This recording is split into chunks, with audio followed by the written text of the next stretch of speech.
में बसैले बारू तो धोखा मत दियो, ई मौका बार बार ना आई। दिल में बसैले बारू तो धोखा मत दियो, ई मौका बार बार ना आई। आ ये करे जा महतो जी के लड़का से प्यार कइले बारू, ये करे जा महतो जी के लड़का से प्यार कइले बारू तो तारा घरवा से उठा के लेके जाई।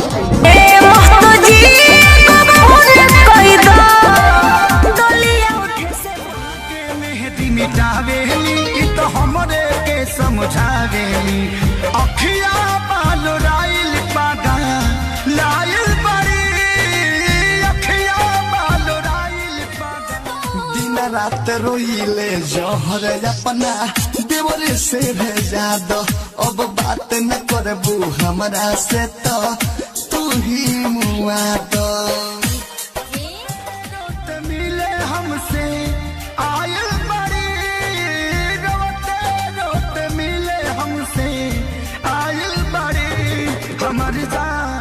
आज हरदी से के चेहरा सजाइले बिया लागे माला दहर के फसाइले बिया खाली देखा के छछनाइले बिया हमनी के मन गबराइले बिया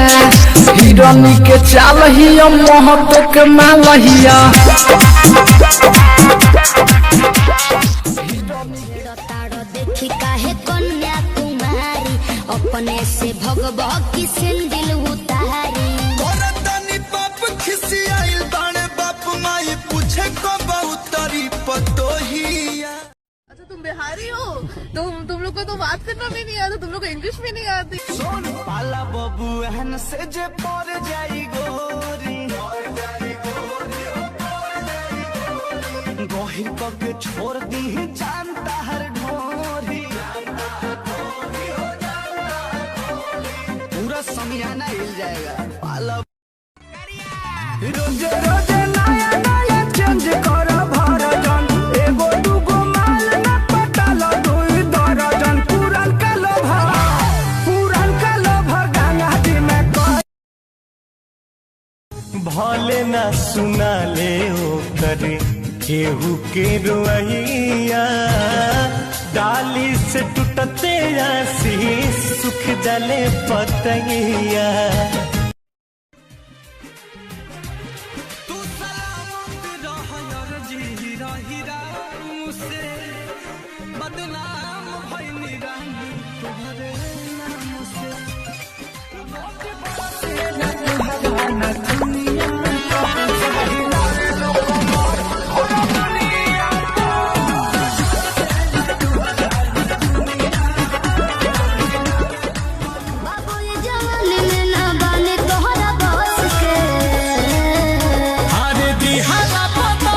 तू भाग जालू हंस के हमरा खातिर तू हर तोहफा से टकरा जानू हमरा एक आवाज पे दौड़न बाबर होके आ जानू टूटेला जैसे शीशा दिल वही से टूटल बा अब रो के का करब जब अब रो के कितना भरल राही धन दौलतिया हो धन दौलतिया मोई के दुलार दुनिया नर बाबू ये जवान में ना बने तोहरा बस के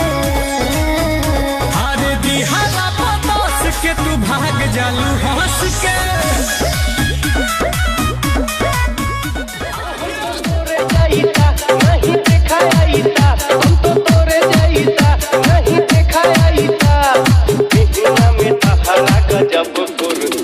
अरे सैंडल खोली का जालीदार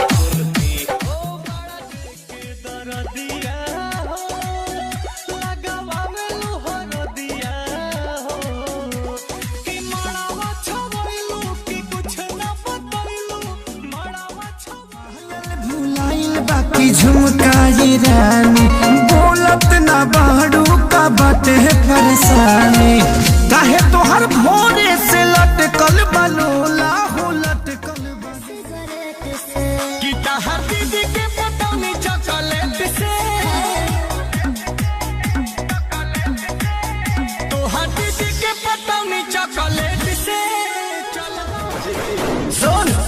नाचे आइल बाहरे बाराती में गोली चलेला यहाँ राती में हिलाई पे कमरिया दिली नमरिया खाली कहेलू की हम अपन ना समझलू नहिया तो बुझालू ना हो लेके केतना दरा दिया हाल कब पूछालू ना हो पैसा रखी तोहरा के रानी बना के कहीं खा मत जाई हो दिलवा के बिरयानी बना के रख ले बारे उमेरिया पूरा हिला के मोर सैया रंगा बाज पटना जिला के हमर सैया रंगा बाज पटना जिला बनावे के केसारी जो सुपाटी सब बात देख लो ना खेल के कबड्डी फिट रही